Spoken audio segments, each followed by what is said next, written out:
Okay, Peter, the stage is yours. Hello, everyone. How you doing? Hello. Peter, I'm fine. See everyone. Sorry for the being a bit tad late. I was just struggling with Zoom and settings and updates. No worries.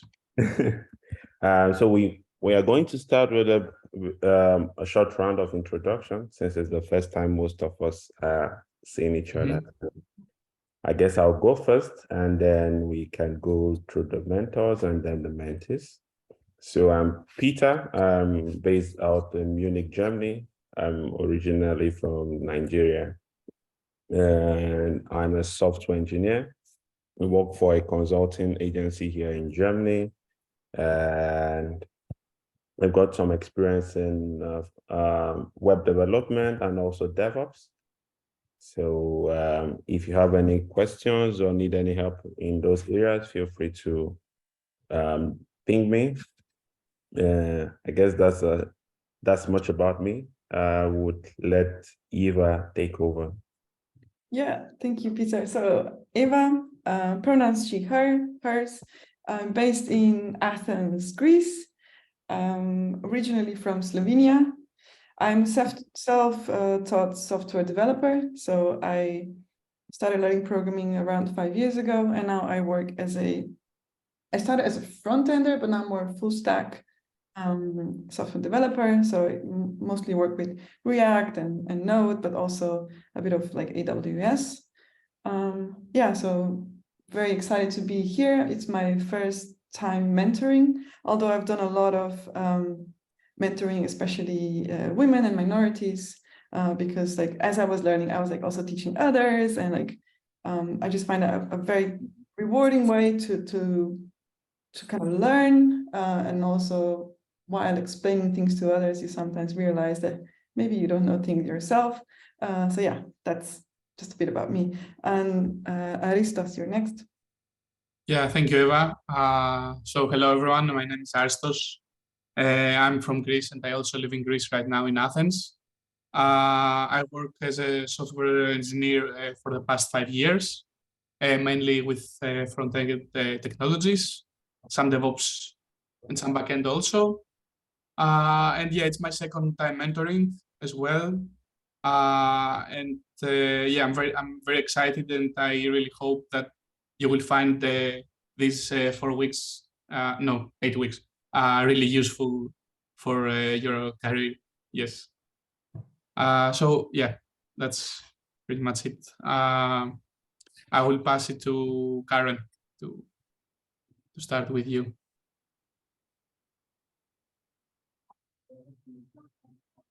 Hi, everyone. My name is Karen. I am in the UK, and I'm one of the developers on this cohort this time round. Do you need to know anything else? I would just like to know like what you're hoping to get out of this program. Like what is kind of your goal, or what would you like to achieve?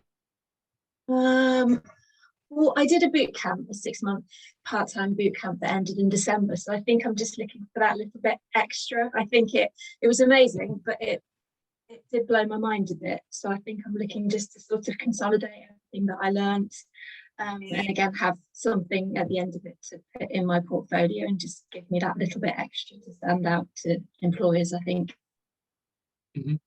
Perfect.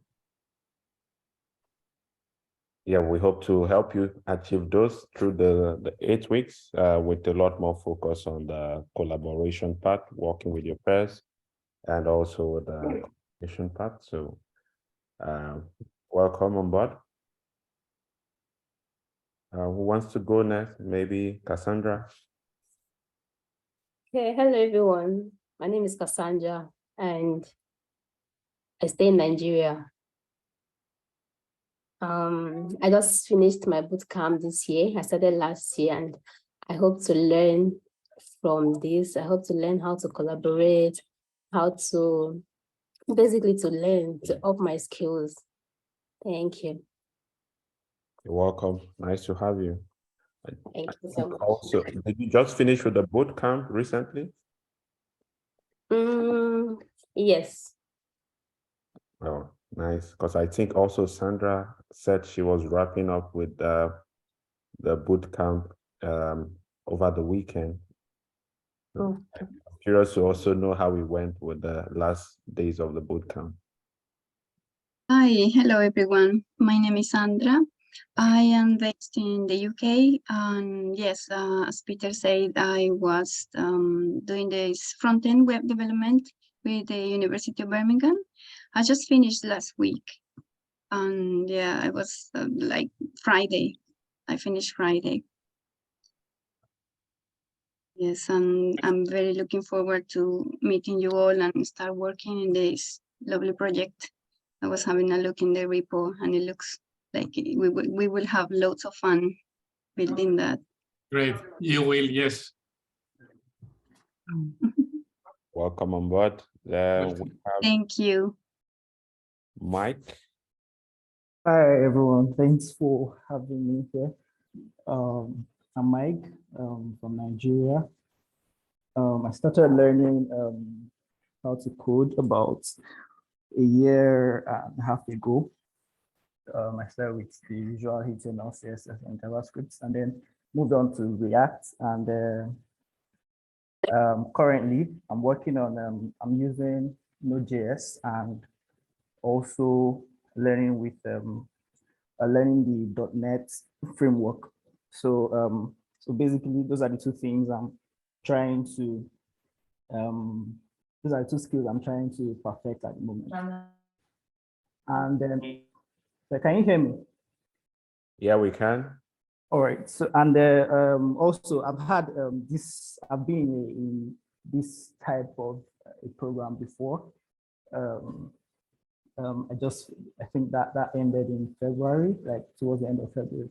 It was about a 6-week program like this, where I worked within a team of 3 other developers, where we built something around a skill and upskilling application.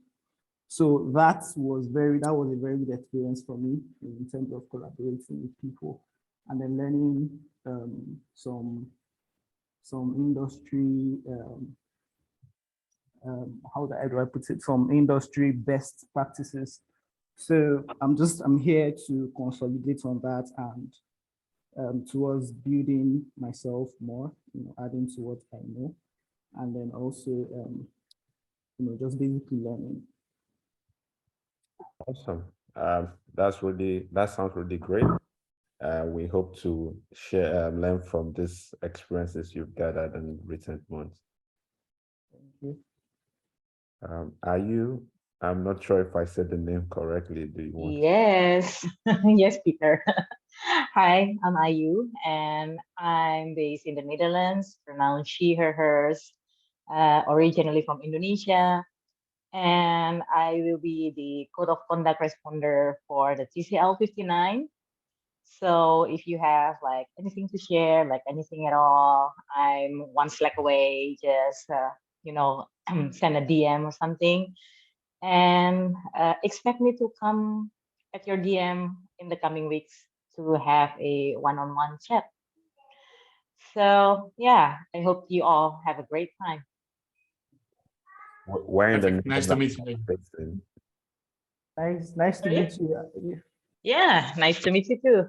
Yeah, I just remember, I think I reached out to you on Twitter at some time last in January, yes, when I was trying to join this program, this project, okay. and then you advised me to go with you said this program wasn't for the cohort, wasn't holding for people from the African time zone at that time. Yeah. And they advised me to go with Chingo, I think. Mm-hmm. I don't know if you remember, on Twitter, that was January. Yeah. So thank you for that advice. You're welcome, and really glad that you're now on board. Yeah, thank you. Where in Netherlands are you based? I'll be in Amsterdam next on the 12th. No, I live in Pijnacker, so it's like it's like 10 minutes away from Rotterdam. Oh, so it's a bit far away. Yeah. I was hoping we could catch up. Yeah, we should. I mean, like Germany is not that far, right?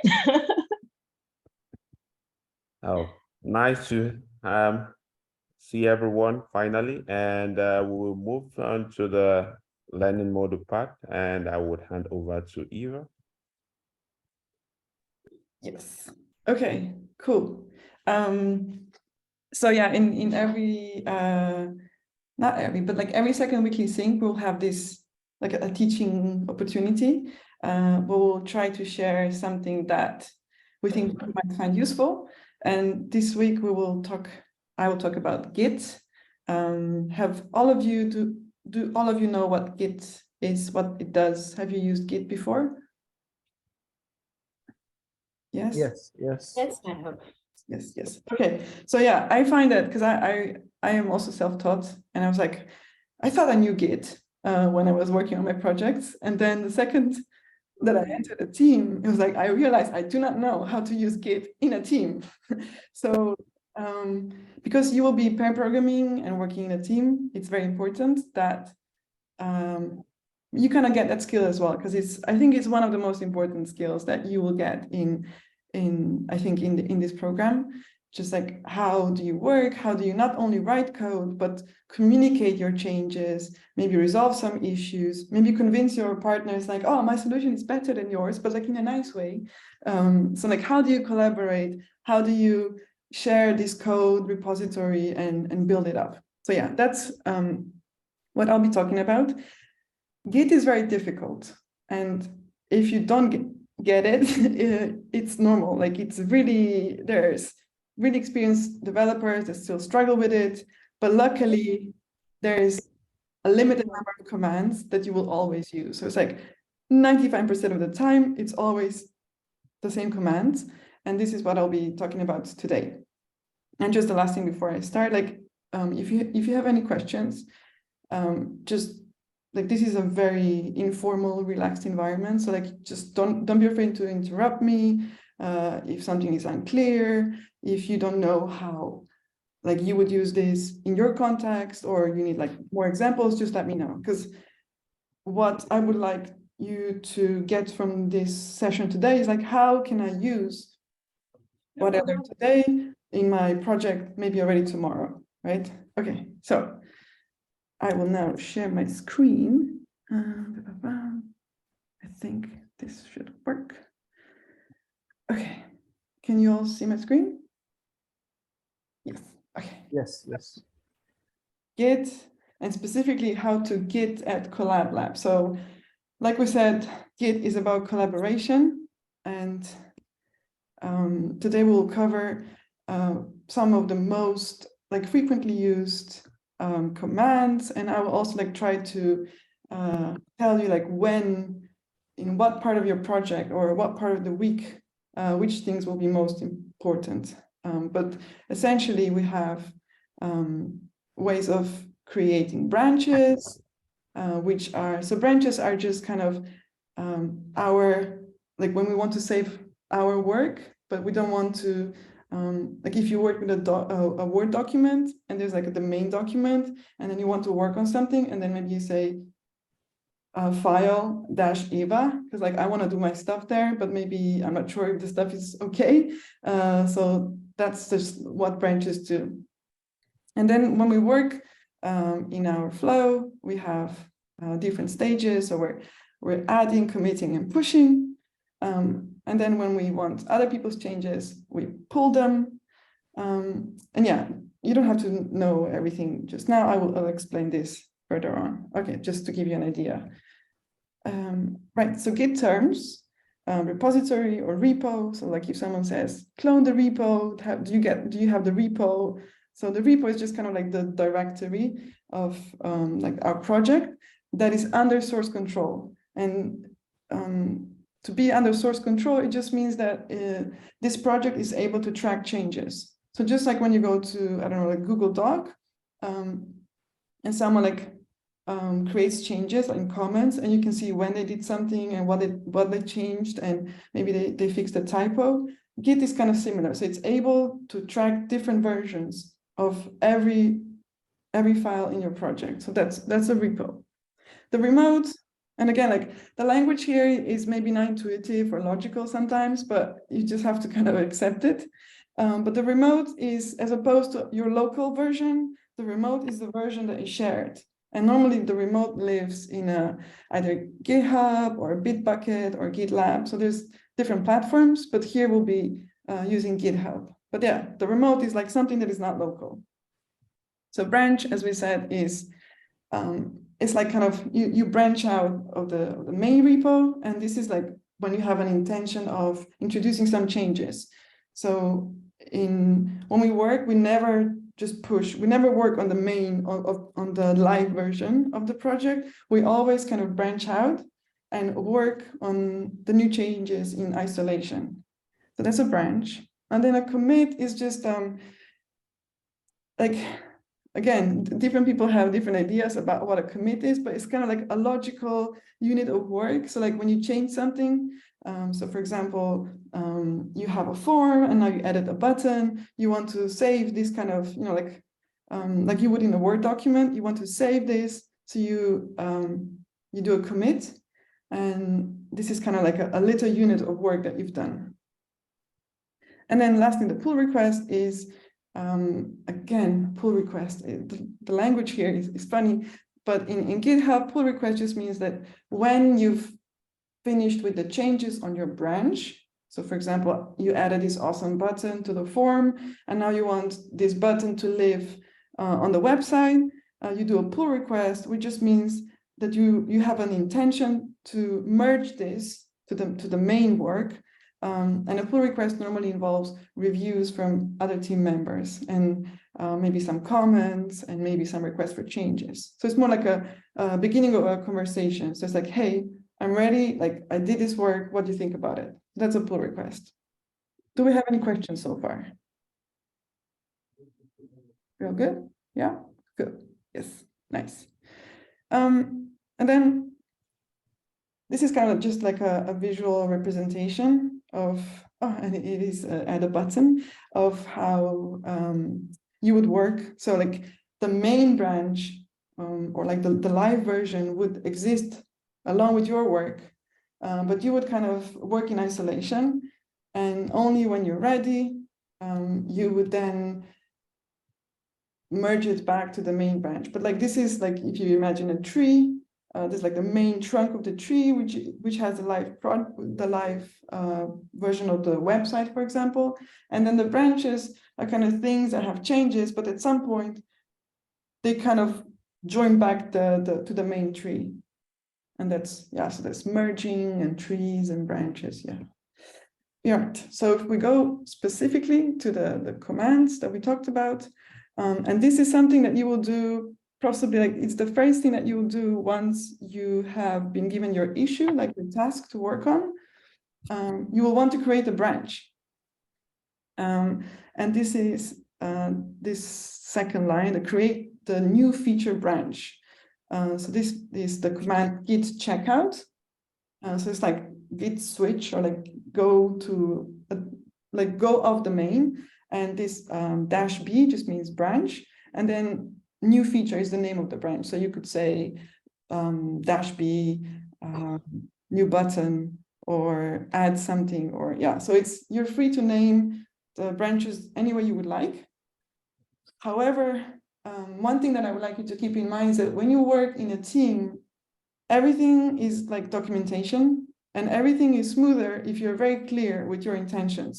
So if your work is about adding a button, you should name your branch add a button, not like my super cool feature, because that doesn't really tell me anything. So when you work, just try to be intentional with how you name your branches, what kind of commit messages you make, and things like that. And so for the person, like once the branch is created, you can check it out. So git checkout just means like switch on the branch. So normally, like I said, the live version of the project is the main branch. And then if you want to work on a different branch, you need to check out the branch. So that's kind of the terminology. Any questions so far? No. No, good. Okay, right. So then we're back to, so like I'm now in my branch, I have been given a task, and I want to now, I work on a task and I have my changes there, so I have to kind of save them. Okay, I can save them locally, but that doesn't mean that other people can see my changes. For other people to see my changes, I need to push them to the remote repository, which is like on GitHub. So that's kind of the flow. Like I work on my computer, and then to share, if I want to share my my changes with Sandra, and she doesn't have the same computer, I need to push my stuff to GitHub, and then she pulls them back down onto her local machine. So that's kind of the flow. So from local to remote, from remote to local. Okay, but so I am on my branch, I have a task, I figured out what I want to change. Now I want to share my changes, so I want to commit my changes. And to commit the changes, you go with git add. So every time you work with git, you say git, then the action you want to do, and then normally it's like the object that you want to do it to. So here we want to add changes pertaining to this file, button.js. I don't normally work like this. For me, it's more logical to say, I normally just add all of the changes that I worked on. But before I do that, I always do like git status. So I'm like, git status, what are the files that are changed? Okay, this is correct. And then I just do git add, and you can do either -a or just git add period. But it's up to you. You can do like file by file, or you can just do everything at once, which is, yeah, I normally go for that. But yeah, you'll see which one is better for you. In the beginning, you might feel like it's a bit scary, so you might want to be like very specific. But like as you get more comfortable with the flow, you will figure out which one is better for you. Any questions so far about committing? I have a question, please.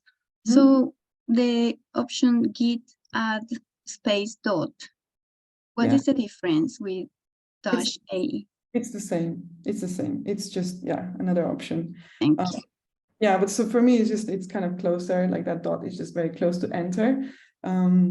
So, but it's, yeah, up to you how you do that. And even you'll figure out like once, when you type things many times, you might get tired. So I also add aliases, like, so you can do like your little shortcuts of how you do things. But yeah, that's a good question. Okay, any other questions? I think someone dropped off, maybe. I just want to add that if you also use some powerful IDs, they also have like Git or GitHub integrations, and yeah, like VS Code. Someone like me, I don't remember the last time I used git add. I just use the IDs to check in and state changes. Yeah. I keep less of the command except from git push or git checkout in my brain. Yeah, that's true. Like, so VS Code has the visual option, which you might prefer as well. Yeah, a lot of people from my work use that as well. I just like to be very specific. I kind of like that part of the project, like, okay, now I'm committing. But yeah, that's git add. The next one we have the commit. So adding things just kind of prepares the changes to be pushed, but they're not, they're just local.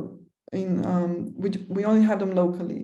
So to prepare them to be pushed to the remote, we need to commit them. And committing always comes with a message, which is kind of like a short explainer of like, what are we doing here? So that option of -m just means like message. So you would go with like git commit -m, and then you would give the message. So here we have the message update heading text. So the message is always between quotes. You can use double quotes or single quotes. But yeah, and this is kind of, again, you have different options. So you can add the A option, which stages tracked files and accepts an inline message. But again, I think you don't need to remember all the options. If you just remember git add, and then the name of the file, and then git commit -m for the message. Like that's all you need, I think, for now. Any questions about committing? All good? Cool. So then we go to the last bit. So this is where we actually get to share our work with others. So we're pushing it to the remote. And the only thing is that when you create a branch locally, the remote is not aware that that branch exists. So you have to, the first time that you push to the remote branch, you will have to link it.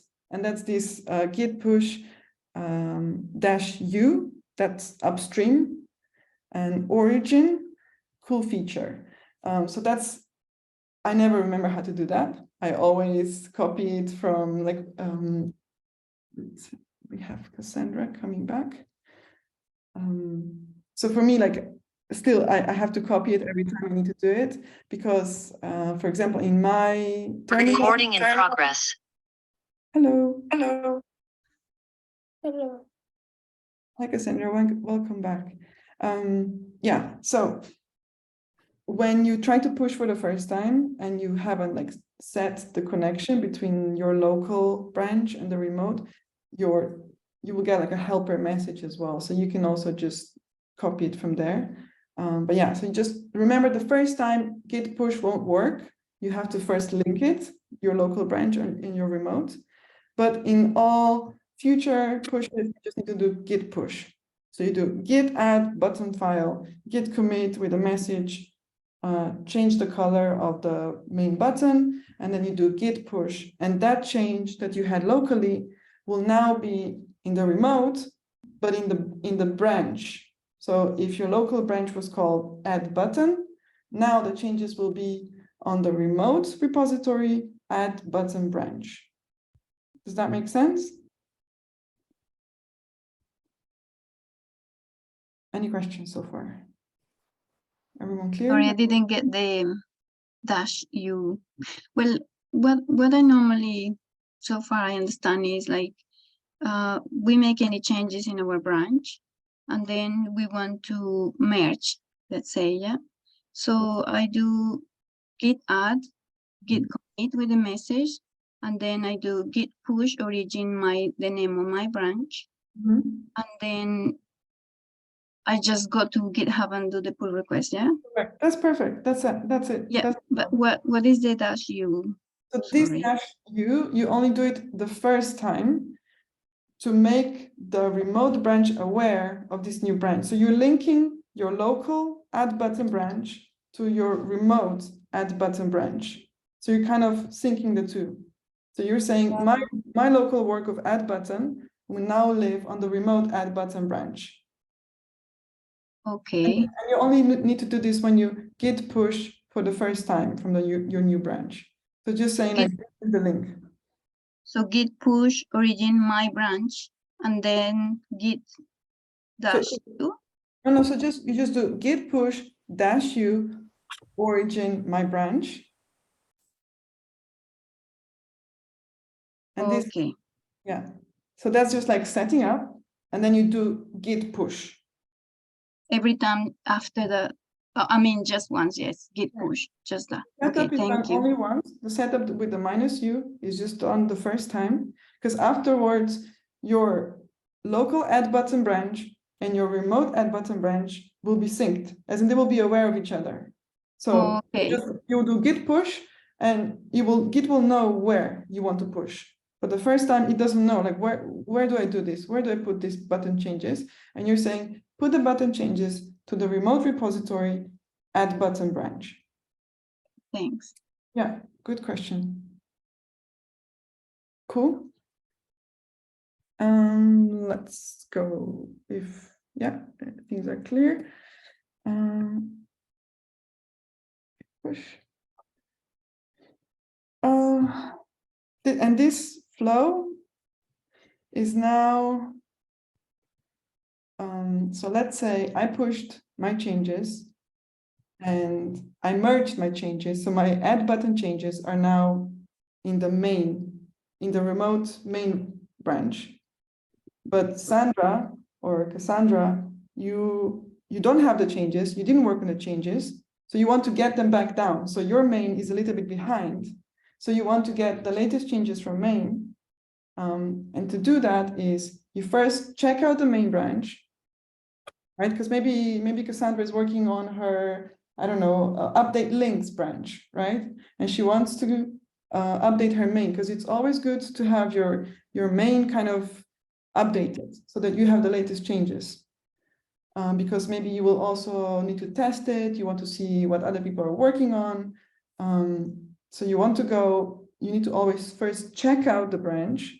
So that just means switch to this branch. So git switch to main, and then you pull.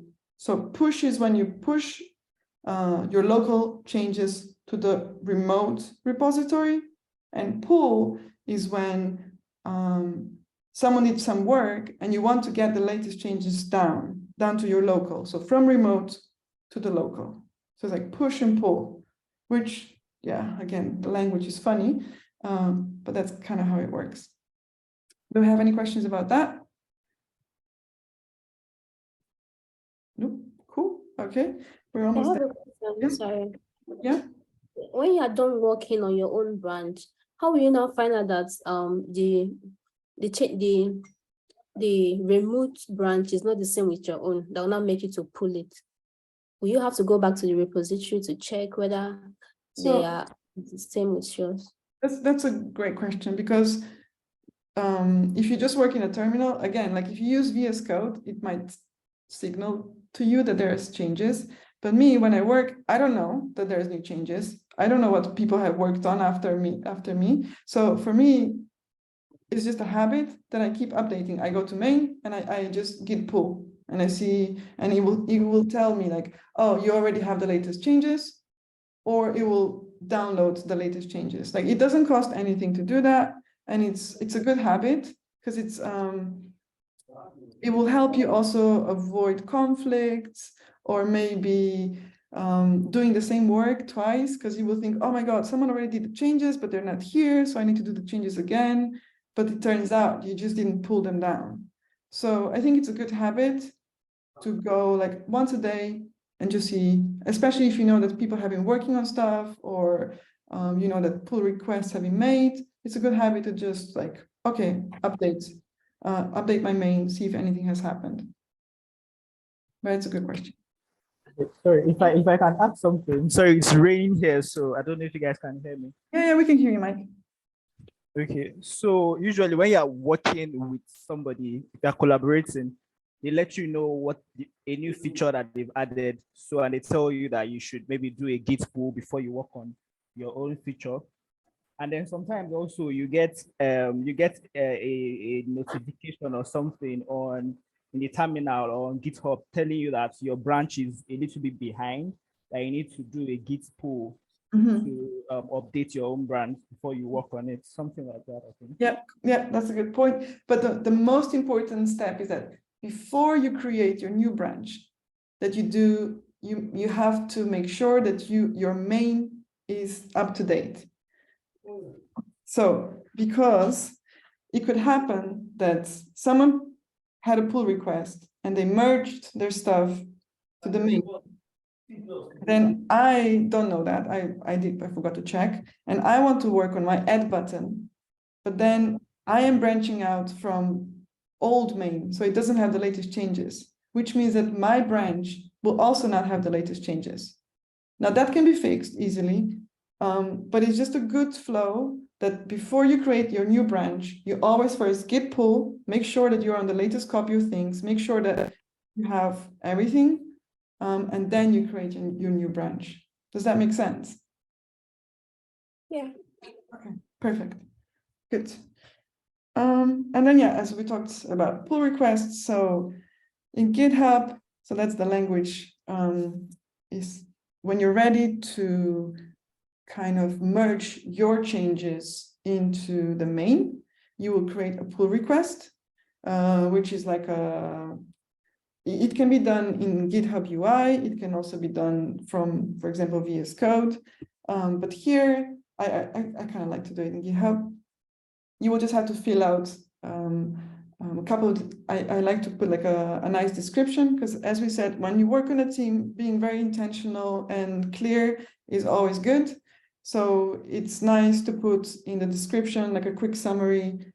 So you would say, oh, this branch changes the color of the main button from red to purple or something, so that someone that has to review can see in 5 seconds, oh, this is about this, I know what to expect. And then that kind of makes the reviewing process also easier. But I think we'll talk about pull requests a little bit more. And then merge conflicts is something that happens when 2 or more people are working on the exact same file. So let's imagine that Mike wants to change the color of the main button to red, and then Cassandra wants to change it to blue, and then there's a conflict because Git doesn't know who's right, and you have to kind of make that decision for Git.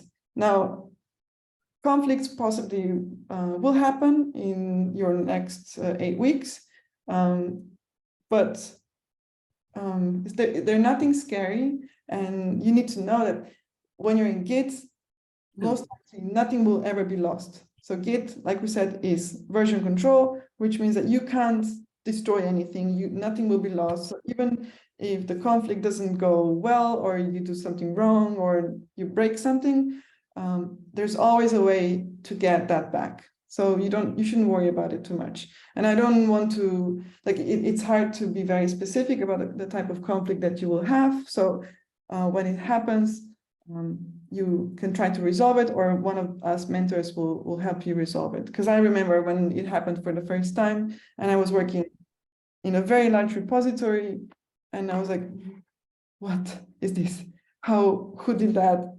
Should I override this change? Yeah, I was just confused. But yeah, so merge conflicts happen. It doesn't mean that you did something wrong. It just means that you and someone else is working on the same file, and Git is confused about what is the latest version. But yeah, that's that. And that's... Can you share the link for the helpful guide later in the channel? Yeah, I will. That's a good point. But yeah, like I said, Git it's a huge topic, and you as a developer will spend a lifetime learning more about it, and some obscure commands or something that, oh, this is super helpful, and you will start using it every day. There's books written about Git. But yeah, if you just understand this concept of local work and remote work and what branches are, and then just the flow of Git add, Git commit, Git push, and then on the other side, you pull down the changes. If you understand those concepts, like, this is 90% of Git done for you. So yeah, I remember to me, it was a little bit scary, especially like when you work in a team and you feel like you're going to overwrite other people's work, or something will happen and it's out there in the repository and it's not on your machine, so you can't just delete it and pretend it never happened. But yeah, you are in a safe environment, and we're here to help you learn. So yeah, I will send the links to Slack, and as always, like, the mentors, we're here to help you. Because this is something I do think it's one of the most difficult aspects of working in a team, and it's very difficult to get it as a self-taught, or if you spend most of the time studying by yourself, it's very difficult to then suddenly switch to, oh, but this other person is also doing this thing, so I need to kind of communicate all these things and make sure I have their changes and review their changes and test their changes. So it's kind of it's a different way of working. But yeah, that's all from me. If you have any questions, you can be now, but also we'll be on Slack. So if you are unsure about anything, just let us know, or Peter or Aristos. Okay.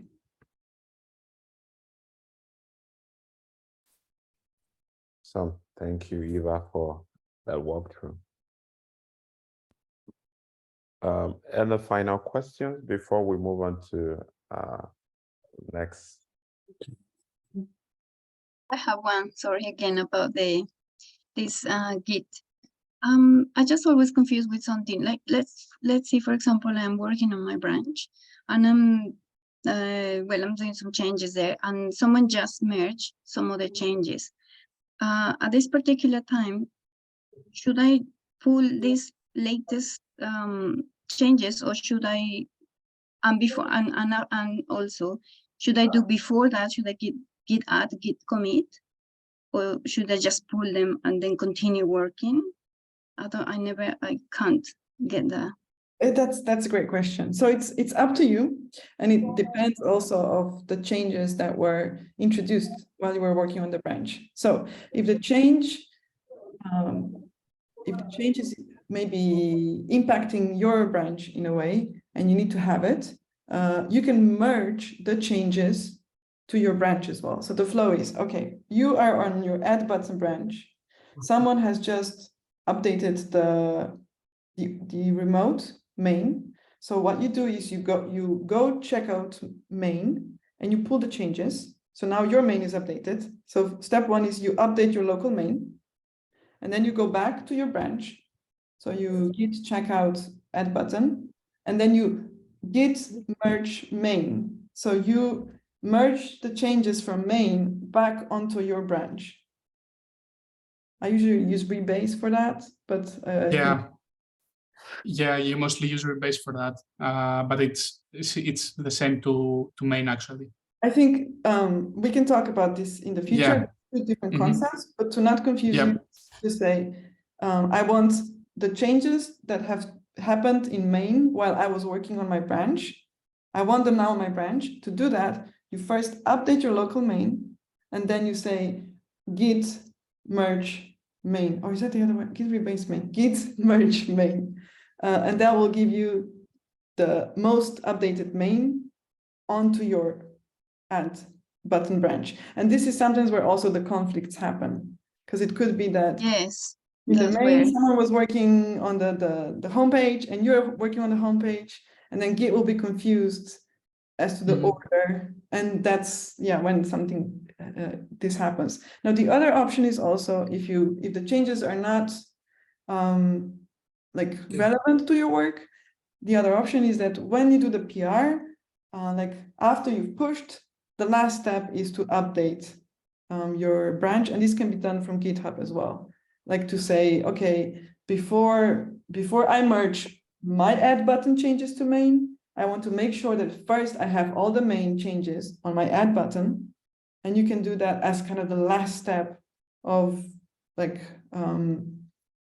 so you can be just before you do the PR or right after. I sometimes do it after, because people still, it could happen that you do the PR on Wednesday, and then the reviews happen and maybe some dialogue, and other people might already merge something to main. So it could happen that as part of your work, you will still have to update your add button before merging it to main. It's a little bit confusing, but I think when it happens, we can walk through it and it will make more sense. But it's an excellent question. But yeah, I think, so for me, I do often update if, especially if my branch takes a couple of days or weeks, I know that stuff has happened on main. So I keep updating it just so that I have all the latest, right? Because that also avoids doing double work. Yeah, but we need to update both, like main and our branch, like git pull. So I check out git pull origin main from the main and git pull origin main from the branch at the same time. Yeah.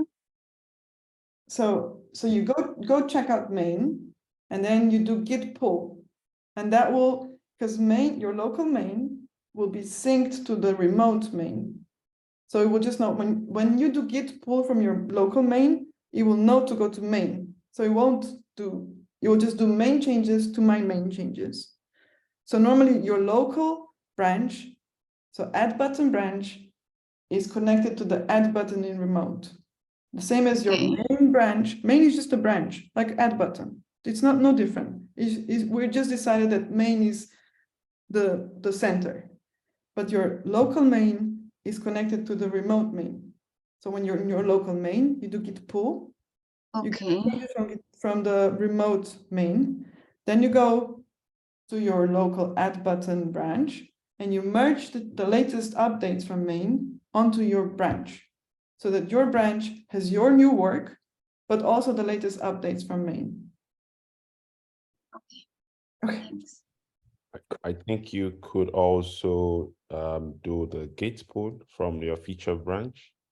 I think you could also do like a gate pool origin main or something like that. I can't remember exactly, but I think there are cases where I didn't need to switch branches, and I just either do a git rebase origin main or git pool with the remote origin, and you can fetch it directly to your feature branch. The only difference is you won't have it automatically for the local main branch, so you still have to check out and do that, do the same thing for the main branch to have it in sync. But if you also have like changes and you notice some, I think you also have like a git stash commit command. I think you can stash some existing changes maybe, and so that you can come back to it. So you just stash your changes, do a pull or a rebase, and then you can unstash the changes and continue your work. But I guess it also depends in practice, because I think your question is more like if while you are working on something and if you need to stop immediately. I think it depends. In practice, if you feel like your team is always having a lot of changes and you want to always be on track, then maybe stash your changes and then merge or rebase like Eva said, and then you can unstash and continue working. For me, most times I would usually skip until I'm a bit done with some step in the feature, and I can commit and rebase with the main branch, then maybe later continue, or I can also do like a rebase later to change the commit or squash some commits if I need them to be a bit linear or logical.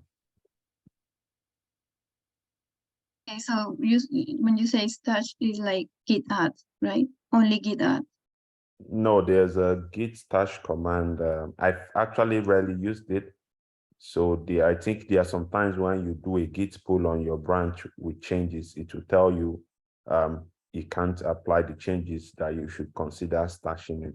So I think there's a git stash command, and that sort of I think it sort of records your current changes and hide it, and then you can rebase with the remote changes. And there's a way to also unstash those changes, and you have them, and then you can continue working. So I just wanted to add, like, the git stash is good for when you're experimenting. So it's like you can throw away the changes. I use it quite a lot when I'm not sure about the approach, or if I just want to maybe test something quickly. So when you do some changes and you do git stash, your changes will be removed, but they will still be available somewhere. You will still be able to get them back. So if you do git stash apply, for example, is it git stash apply? Okay, yeah, git stash apply, it will give you the latest stash back. But there's like all of your stashes are saved somewhere, so you can always get them. So like with Git, there's always like extra layers of security. And like Peter said, is when you're pulling something down, if your local is dirty, which means that it has some changes, untracked, unsaved, Git will say, no, you have to deal with your changes first, either stash them or commit them, and then you can pull. But you can't just pull down on your untracked, unstashed, dirty local file. So that's when also you would use stash. Yeah, I hope that answers it. I would like to move to the next part. If you have more questions, I think you can ask in the office hours.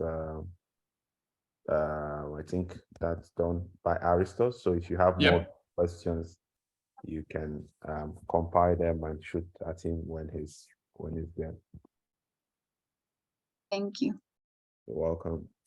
So we move to the next phase of issues. So I would hand over to Aristos to walk us through the issues. Yes, Eva, I think you need to enable screen sharing for the participants as well. Yep, thank you. Okay.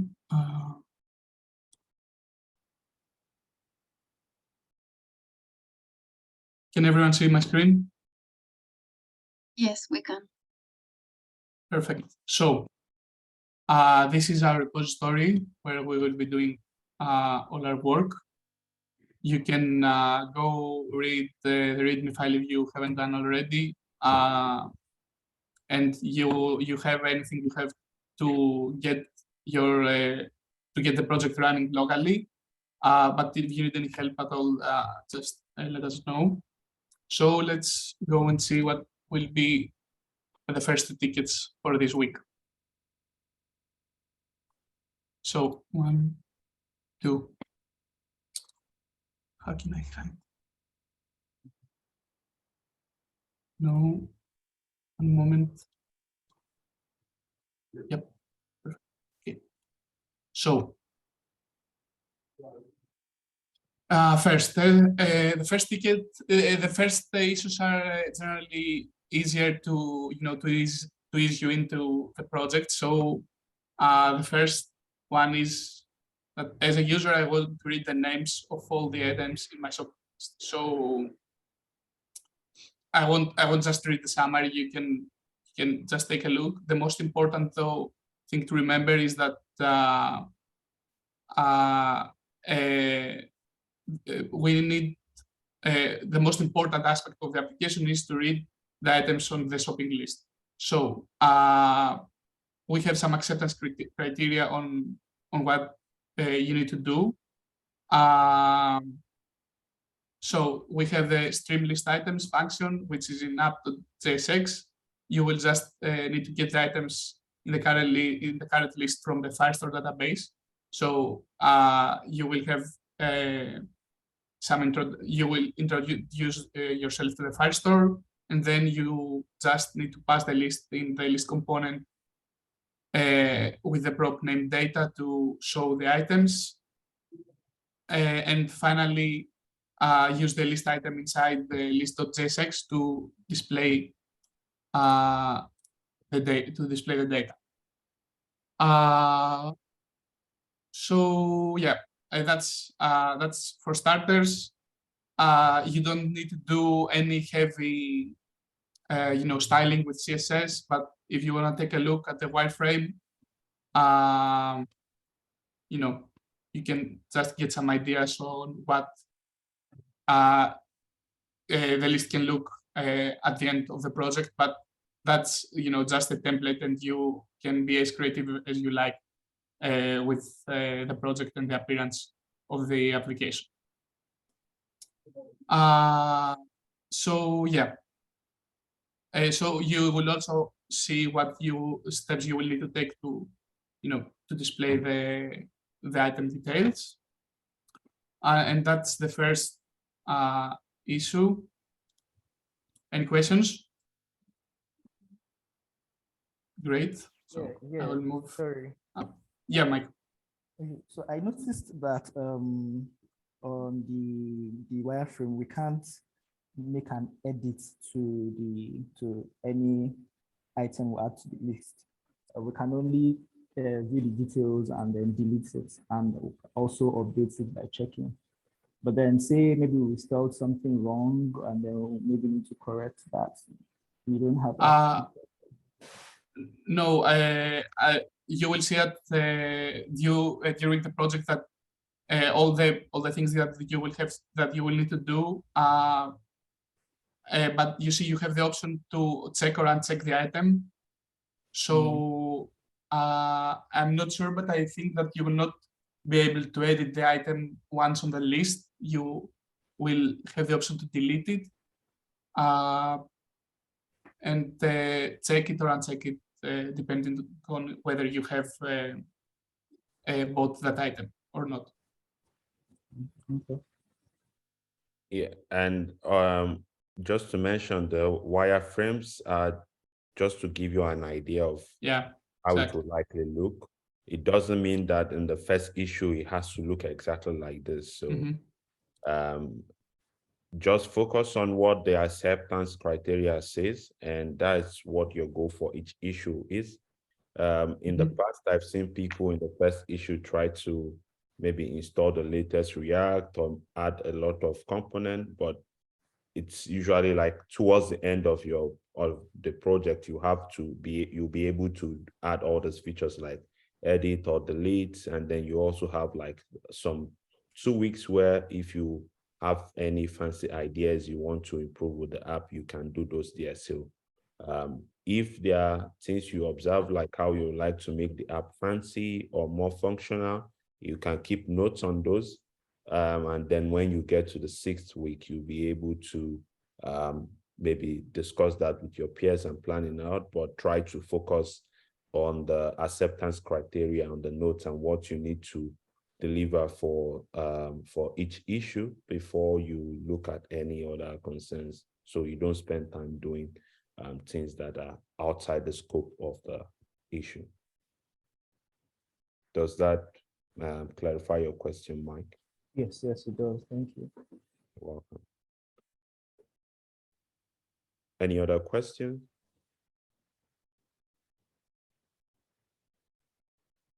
Perfect. So moving on to the second issue.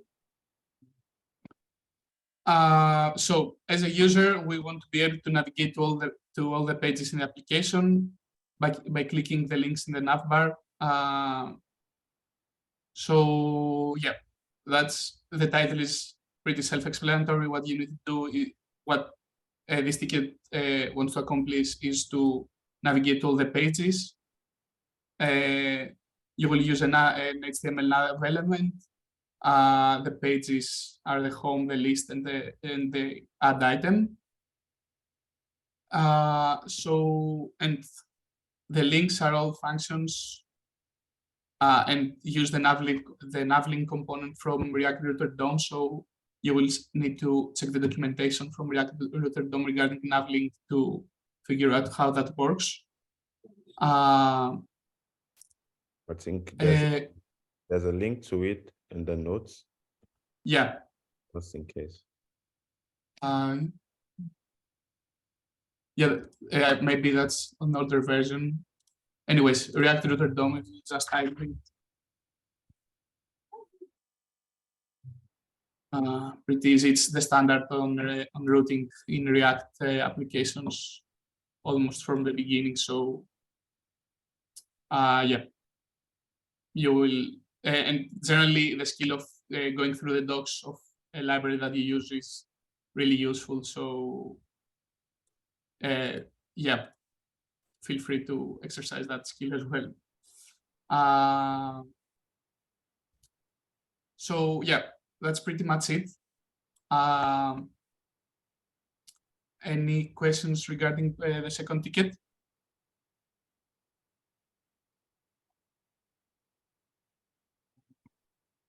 Perfect. Okay. We need to find. Sorry, Aris, I just want to add something for the issues. So I guess if you check the code base, most likely a couple of things would have been implemented. So I noticed from the from both issues, the first and second acceptance criteria was checked.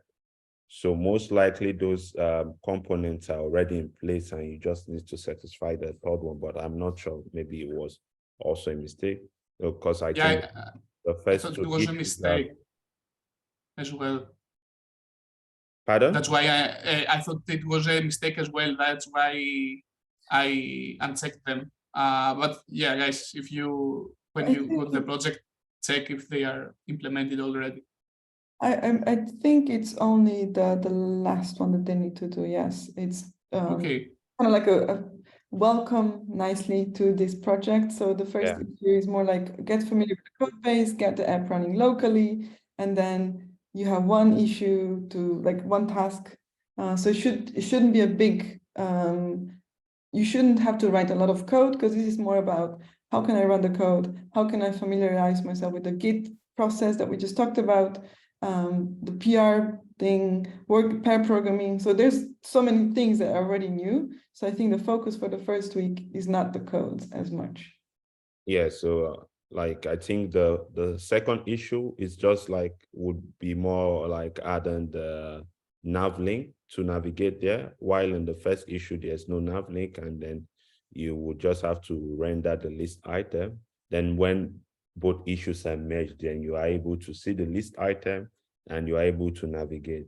So I think it's just basic enough with all the code you need. So don't try to spend do a lot beyond that, so you don't take too much time. And just a tip also for the issues, it's since we start our weeklies on Monday, so maybe if you sort of have a look at the issues or have questions beforehand, so it's easier for you to walk through them and be ready by the weekend. And also with the planning, when you make plans for your issues or ticket, also consider that you would need to review your peers code. So make time for when you would also have to review that, and maybe try to have something ready by Wednesday or Thursday, so that you get some feedback. And if you get stuck, maybe ask early so that you can get unblocked sooner or later. And feel free to also help the other teammates as well. I think that's it from me. Over to you, Aristos. Yeah, so we need to find who is going to work on what. So 2 persons are going to be working on the first ticket, and another 2 persons on the second one. After you finish, you will, well, not after you finish, but when one team is ready, they will ask the review from the other team and vice versa. And then I think Eva is responsible for code reviews for this week, right? Or Peter? Not sure. Yes, so the code review this week is done by Eva. Yeah. When you are Perfect. done with your peer review and they've approved your changes, then you can tag Eva or any of the mentors as well on GitHub and also likely on Slack. Exactly. So So who wants to go with the first ticket? So I think it's Cassandra and Karen for the first pair, and Sandra and Mike. Oops. Who wants to go for issue 1? Or any preference?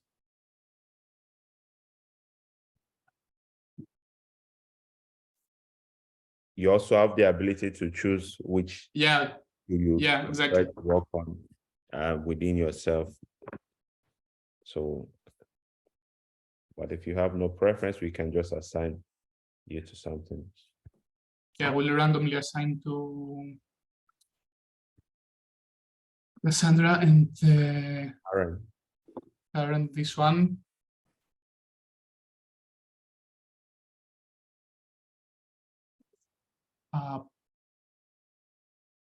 Karen, is that you, right? Yeah, that's you, the right? top one is me. Yeah, that's me. Yep, perfect.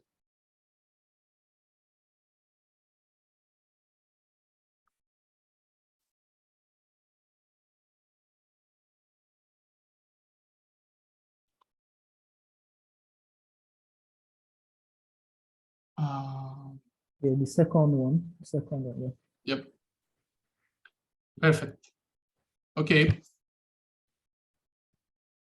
Okay, that's pretty much from my side regarding the issues. So I'll stop sharing my screen. Any other question, guys? And if not, I think we are pretty much done. Okay, so in the absence of no questions, I wish you all good luck with the Cassandra. Okay. If you have any questions, feel free to drop a comment on the channel and we will try to help you out. Otherwise, have fun with the pair programming and the collaboration, and looking forward to how you get done by the end of the week. Perfect. Thank you. Thank you very much. Thank you. Bye. Bye. Bye. Bye. Thank you.